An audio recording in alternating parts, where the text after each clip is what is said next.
Oh, yes. Oh, yes. It's the Triple B Beast. Boxing Basement, yeah? Remember to like, to keep those vile, disgusting haters away and beat the algorithm, which is a hateristical algorithm, by the way. Anyway, yeah, last week was very busy. Very, very busy in boxing in terms of there are a few fights. There were quite a few fights. There was obviously the cancellation. The big story was a cancellation of the Usyk Gypsy Queen fight. But you know what? Thankfully, there's a lot of theories on it, and I don't even know where I stand. I was going to do a full video on it. I don't know if it's even worth it now. I mean, like, the point is I'm sick of hearing about it. Everyone's got their theories, but I lean towards that sparring video was ridiculous. Apart from the fact it was filmed on a potato, or a brick, you could see that shot landed on Tyson's chin, not his top of his what's it called, eyebrow, and he had this massive head guard on. Anyway, so I don't know. Either it did happen for real, but it certainly wasn't that shot, or it done it himself. I just don't care anymore. I'm stopped talking about. He's not to be trusted. The Gypsy Queen. He's done a lot of lies. Giving his money away to charity, fighting for free. I'll fight this guy there, and I'll do this, I'll do that. Da da da. He's full of nonsense. Unfortunately, he's not to be trusted. Now, regardless of that. Yeah, whatever. Other fights that was happening. There's quite a few. There's a couple of bills on Conor Bum. The Aziz Boatsy fight, which was, to me, underwhelming. And it went pretty much as I thought, which is disappointing. And Ben Shittaker. But I was about to do a video. I'll get back to this. I'm about to do a video going, you know what? I'm not gonna back him because he's a bellend. Yeah. He's arrogant. And he's notoriously thin-skinned. I'll get onto that in a minute. But I was actually in the video going, you know what? I can't hate him because he's entertaining. I mean, I will dislike him, and I hope he gets knocked out eventually. But I'll still watch him. People think Hamed, he brings a Hamed aspect, but it's different. He does different moves, and some of the moves. I mean, I actually laughed out loud at some of the. Yeah, you could say, it's belittling a journey bum, but still, I mean, it's entertainment, and I'll watch it. Whether you want him to get knocked out, want him to do well, he's entertaining, and he's talented. The main thing that bothered me was when he got all upset and he put a silver medal in his pocket when he's on the podium, like he got robbed, which he hadn't. He clearly lost that fight. But anyway, I'll do it. Yeah, it's funny because Shitka's known to be very thin-skinned. My boy Lead Talk Boxing told me, whenever someone criticizes him, he goes nuts. Anyway, I've got some funny stuff, man. I get onto that. He used a bogus account because I've been trolling him for having his eyes too close together, and he went nuts. And he used some bogus account trying to tout Trippy. Anyway, and he pretty much admitted it was him. What a bellend, man. These guys don't learn, man. These guys, Sonny Edwards thought he's a clever man, didn't he? I love this game. Yeah, I'm gonna reveal the Triple B, and then he got rinsed and smashed his phone. But Sonny made it, and I more or less made it our peace. Though there's still a probationary period that's open. But anyway, I'm here to talk about one of the big announcements, right? For boxing, for world boxing, that seems to have slipped below the radar, because of all this kerfuffle with the Tyson fight. And yes, it involves my main man, the man, Turkey Al-Sheikh, all right? And he's organised a barn burner, and the Turkey Meister, the king, the Don. Yeah, I'll be like my new Pepe, by the way. That's my first homemade Pepe. I might tidy it up a bit, but it's pretty fly for a Saudi Arabian guy. And we've got to big up the Turkey Meister again, the Turkey man, Turkey Al-Sheikh, yes? He's put together on June the 1st of this year, Dimitry Bivol with Artur Beterbiev. What you know about that, man? I mean, there's barely a better fight, apart from Usyk Fury, which again, Turkey Al-Sheikh has made. Yeah? Despite the Gypsy Queen causing trouble, changing dates, having mysterious cuts. Fine him 10 mil next time he put out. But, as I said, the Turkey man has probably had, he's had a word in Tyson's shell, probably took care of business on his heat like Vince McMahon style, took his passport and said, "Look, man, you better fight, blood. You don't understand. You know, I ain't Frank Warren. I ain't no Eddie Hearn. I'm Turkey Sheikh, blood. The top dog." So, Dimitry Bivol, Artur Beterbiev. I mean, come on, man. So, apart from Usyk, Fury, or maybe you could argue Gay Fury, Bivol Beterbiev has to be one of the biggest fights out there and the most even. And that's the key, the most even and the most sought after. Yeah, and it's a 50-50 fight. I think you'll find. Yeah, the bookies and look on forums, social media.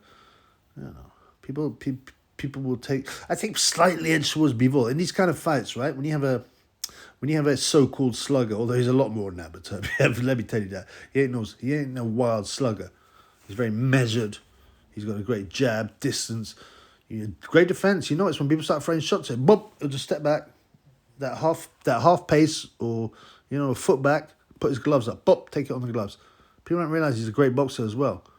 Yeah, and Dmitry Bivol is obviously an extremely skillful boxer, but lacks a bit of pop, some say. I think it's more about cautiousness. But let's have a look anyway. I'll tell you what I think we'll win later. And I'm not even sure at this point. But we'll start with Dimitry Bivol, okay? Now, obviously, he's a top amateur. Yeah, he's a top amateur. Although he only went as far as the Russian Championships. He didn't go to the Olympics, yeah? Or to the World. Now, obviously, let's be serious, right? The Russian Championships are not to be sneezed at, obviously. You know what I mean? You win that, you're a serious guy. But he didn't do anything more than that. But he had a great record. I mean, you got he's got over 90 wins. I mean, the thing is about what's it called? BoxRec is it generally will not they will not actually know every single amateur fight. They're not full. They're not full records in many times. Funny enough, the women's are. They've obviously paid someone to update all the women's. And you got some bum like Sky Nicholson actually had about 227 odd fights. Can you believe that? And she's still so whack. But yeah, so what we got according to BoxRec and there must be some fights, likely early fights, but still. You got 90 wins, 17 stoppages. Although weirdly, the stoppage rate, BoxRec's weird. It doesn't count a rescued as a stoppage, which is weird because it quite obviously should be. And 11 losses, 0 by way of stoppage, right? I mean, that's a serious record, okay? Now, that's a serious record, obviously. But, like I said, it did not go past the Russian national championships, although he won it at least once, probably. He did the World Series of Boxing, so he's done the World Series of Boxing. Yeah, which obviously, I mean, I'm such ashamed that isn't happening anymore. We had such good fighters and fights, and they'd be over 5 rounds. You had Usyk fighting Joe Joyce. We had, you had Lomachenko, people like that, serious fighters, man, serious fighters. But yeah, so Bivol, decorated amateur, but he never went to the Worlds or the Olympics. I don't know who took his place there. I mean, who knows? But I think Beterbiev boxes a heavyweight, so I don't know who they had at light heavyweight. I mean, they had a lot of guys, didn't they, at light heavyweight? Gvojic, Kovalev. I don't know. I haven't checked, but those kind of guys, maybe they preferred them than Bivol. But so it's a fair stoppage rate. I mean, you might think, 17 out of 9 isn't. Well, it is. It's actually very good when you've got. And it'll be more than that because they've missed a few rescues. But let's say it was like 22 KOs, stoppages out of 90, right? He's fighting at top level over 3 rounds. That's not a bad stoppage rate. You get me? It's not like the old days when a lot more amateurs would win by stoppage because they had smaller gloves. The quality was not so good. At the Olympics, they used to just throw anyone in. You didn't have to qualify. You could have some bum from Tanzania going against a top Cuban or whatever, but these days, the level that top amateur level is so skillful and high.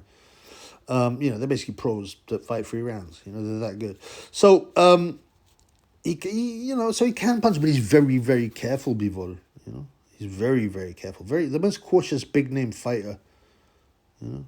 As a pro, he hasn't stopped anyone since Sullivan Barrera, who was okay, but not great, shakes in the 12th round, right? In 2018, that's 6 years ago, man. And he got a pro record of 22 wins and 11 KOs. He's only got a 50% stoppage rate. But, like I said, I do think he has power. Like against Lyndon Arthur in his last fight, he dropped him. I put money on Bivol to stop him because I thought Arthur's just a level below. And frankly, he could have done Bivol, but he just loves being cautious. He will not take risks, man. He doesn't go for the stoppage. He just wants to beat you with his skills, man. And the crazy thing about my man Dimitry Bivol, is that, can you believe it, right? He was Camp Belen's Hatton's preliminary fight. The walk-in fight for Camp Bell and Hatton. Was ahead of him at the bill, the warm-up fight. Bivol defending his world title was the warm-up fight for Camp Bell Hatton on the matchroom bill for, and that was Belen's second fight. You imagine that. I mean, Bivol probably didn't care, like, whatever, man. But it shows you how ridiculous Camp Belen's career is, and he's so whack as well. Anyway, so he beat Craig Richards there. It was a fairly close decision, but I was pretty. Bivol was always in control as far as I'm concerned. He's a Russian, allegedly, right? His nationality is Russian, right? But he's actually born in Kyrgyzstan, right? Which is a former, USSR state. And, excuse me, he lives now in California, and he'll live there forever. You get so many fighters, Cubans and Africans and East Europeans and, obviously not Japanese, they stay in Japan, but these kind of fighters, even, Far East fighters, they go over to America and sometimes Canada for their career, and they stay there. They don't leave, man. That's up to them, but I don't know, man. I mean, I don't know what people. America's one sick country because of the way it's been manipulated by the elites, man. I don't know if I'd want to bring my kids up in the US, but, I don't know, man. Whatever.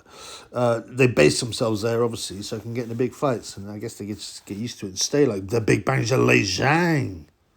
Huh? He stays in New Jersey, and I think that's why the Chinese government are a bit bitter against him, because they want him to be a hero in China, not be hanging out in New Jersey. Weirdly, he doesn't talk hardly any English. He's been there a few years, but there's probably a big Chinese community, or Cantonese or whatever he is. Is he Cantonese or Mandarin? I don't know, but one of the two. But so he hangs out there. But this is and that's the other thing, yeah. So the alleged Russian Dmitry Bivol is not Russian at all. That's his nationality. His mother is Korean. His father is Moldovan. Yeah. Moldova is like this small country is it in the Balkans, or more or less anyway. And so he's obviously multiracial and multicultural. I'm sure the NWO would love him, although he's not dark enough. He's too Asiatic for them. But so what we've got here is a very skillful guy. A guy with a punch, but he doesn't really use it. An experienced amateur, and he's knocking about the pound for pound range, certainly. And then in the opposite corner we have Artur Beterbiev. Artur Beterbiev, and we all, he's a man that needs no introduction, to boxing fans around the world. And Artur. Yeah. Oh, yeah, sorry. So, Bivol is 33, about 6 foot, I think. So, Beterbiev is 39. I think he's half an inch shorter, but he's fought heavyweight as an amateur, which is interesting. It shows you his strength. He doesn't look. I mean, heavyweight is obviously the equivalent of cruiserweight in the pros. I mean, the limit's like 200 pounds, right? But still, I mean, he doesn't look big enough to be a cruiserweight, but he looks so solid at light heavy. But anyway, so again, he's got a similarly interesting background. He's born in Russia, yeah, but he lives in Canada. He's taken Canadian citizenship, so they call him the Canadian as being Canadian when he's obviously not really, And he's from the part of Russia. Russia's a massive country, man. Look at it on the maps, man. I'm pretty sure it must be the biggest country in the world, right, when it comes to square mileage. But, he's right in the south, the bottom area, the Caucasus area, near Georgia. you know, the Dagestan region, you know, where all the men are bearded and all the men are tough. You know, all them Habibs and people like that in MMA and it translates in boxing. They seem to have this mountain strength, right? And power and the eyes. You know, they have those eyes, they're just cold eyes, man. But I like the way they live their life in that area. You know, they're traditional. You know, Habib is disgusted by, you know, people acting like skets and, you know, you know, the alcoholism of the West or whatever, man. You know, but they are more traditional. But anyway, he lives in Canada now, Canada, as I like to call it. And he also was a super amateur. I mean, a better amateur, you would say, if you're going to go on success. Because, I mean, he had, so as I say, Boxrec has him at 96 wins, 37 by way of KOs. Again, some of those will be rescues, so they should be counted. So they're probably about 45 stoppages, about half, let's say. Let's just say half stoppages, right? And it's not a surprise, despite the fact that 3 rounds, despite the fact, yeah, that he'd been boxing the high class since very early. The guy's a killer. We all know his power. And it doesn't always look like he's landing with power. He's got 10 losses. He often gets reported, really, in the media. And it shows you how weak people are at research. Oh, he's only got 5 losses. No, he hasn't. He's got 10 recorded losses on Boxrec. Who knows? There could be some more. There probably isn't, but there may be. Because as I said, they don't count every single fight on the amateurs. He's got half an inch shorter, 5'11" and a half. I mean, you know, again, the Boxrec's not that good on height because it lists Tyson Fury as 6'9". Everybody knows he's 6'7", at the most 6'7" and a half. And if you see pictures of Tyson Fury, yeah, with other fighters, he's always on his toes, what they call it, the tippy toes, you know, to try and push that myth that he's 6'9" behemoth.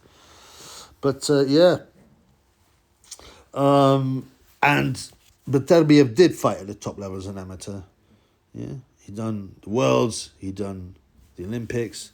Right, he lost to Alexander Usyk in the heavy quarterfinals in 2012. He also previously lost to Usyk in the Worlds at the same stage quarters. But he has beaten him in 2007, so he's got 1 win over Usyk.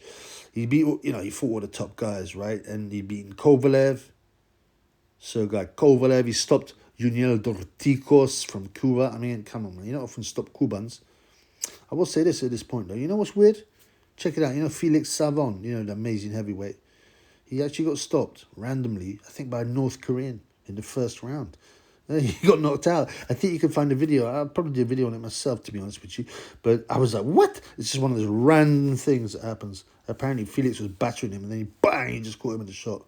Nuts. But usually, Cubans do not get stopped, you know, in the amateur stage, the top ones I'm talking about. But yeah, Juniel Dorticos got stopped. Ismail Shelak, I don't know if you remember him. He was being touted as a prospect, but Kovalev butt broken badly. Kenny Egan as well. Yeah. Jose Larduet, he beat twice. He stopped Alexander Gvodzik. Michael Hunter, he beat Vasily Levitt. Yeah. I mean, that's pretty I mean, loads of other names. I mean, they're top dogs, right? And he's been stopped once. I don't know. I think it's a rescue. You don't know with amateurs, you know. I mean, I don't think you see any weakness in his chin. But an early stoppage by a guy called Dmitry Bashkatov. But, you know, you don't know. It could have been one of them. I mean, some amateur stoppage could be lame. You know, I once had him to fight this guy. Like, I wouldn't even feel his punches. And I get counts. I'm like, are you joking me? He's landed like a jab. And another time I was fighting, in the other man's backyard.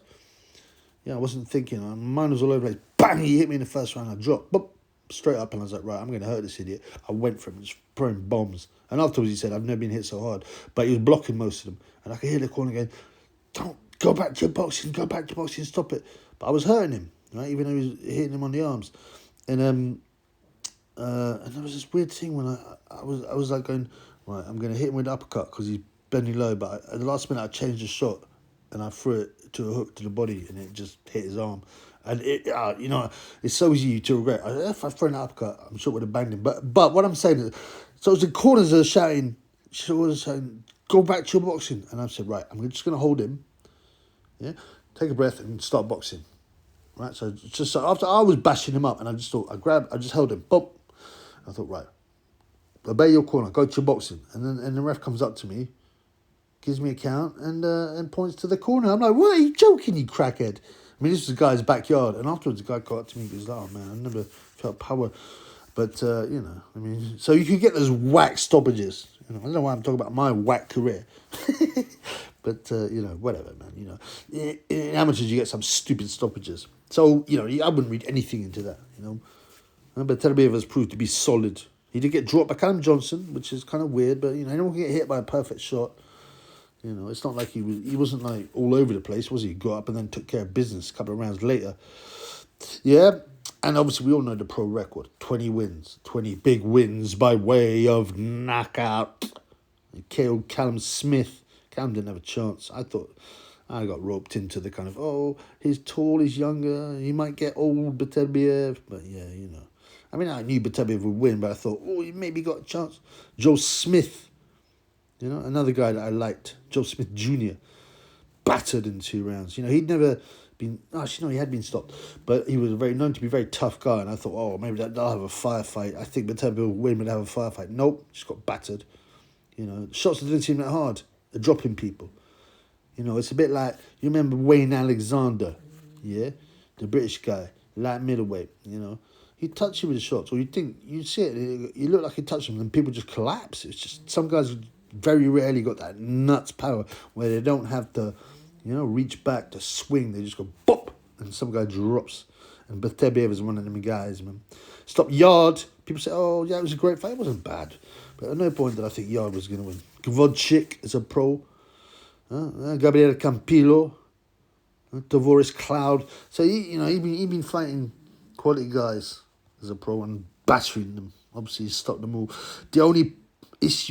The main issue, I would say, is his age, but he's a clean-living guy. He's a Muslim, yeah? So, and he's a serious one. There's plenty of Muslims drink, you know, and get their drugs on and stuff. But, you know, he's from the Caucasus, man. They don't. You know, he's a family man. You know, he's always in shape. He's not doing no Rikiatan thing. You know, when he gets fat in between fights and does nose-ups and gets drunk and talks about cuckolding and people like, you know, tucking other men into bed with his wife. You know, he don't do that. Oh, I thought Beterbiev would rather die than tuck another man into bed with his wife. You know that. He ain't no sleaze like Rikiatan. All right? So, yeah. What we have here is a beautiful, perfect fight, a perfect contrast of styles. And like I said, you know, I mean, obviously, Bivol's a kind of pure boxer type, although he can hit. Beterbiev, you know, he ain't no slugger, man. He's a clever guy, a clever boxer. He's just a come-forward, aggressive, clever boxer. He ain't in the back foot boxer, you feel? But he will take the back foot. When he, you know, he'll be like that, and when he sees a man come in and they're about to throw shots, bop, he'll take that half step back, put his fists up, take them on gloves, boom, bang them. So, you know what I mean? He is a good boxer. I mean, you know, people would tend to just think about his power. And we got to fight with elite fighters, both pro and amateur. You know, the main worry is Beterbiev age, but as I said, he's obviously clean living. And, you know, there's the rumours of PEDs, yeah. We had the atypical findings. But, you know, like, I don't even waste too much time thinking about that. You know what I'm saying? Because as far as I'm concerned, 90% of the world rated guys at least are doing it. The only people that don't are the ones that are too poor to afford it, that don't know about it, or they're idiots. They're naive, like Otto, the naive oil driller Walin. Hey guys, I don't need the PEDs, you know, to win the world title. Of course, and you know, it's illegal. I don't want to do illegal things. And you know, obviously Joshua, despite the fact he's really muscular, looks like a bodybuilder, he's obviously clean because he's never failed a test. You know, an idiot like Otto Wallin, you know. Otto, if you're listening, blood, get on them PEDs, get your body sorted out. You know, you look like a normal body. You don't even look trained. Yeah? Because you're losing 30% blood. Anyway, you know, go back to your oil drilling, man. So, yeah. So, you know, I don't think about that anymore. PEDs anymore.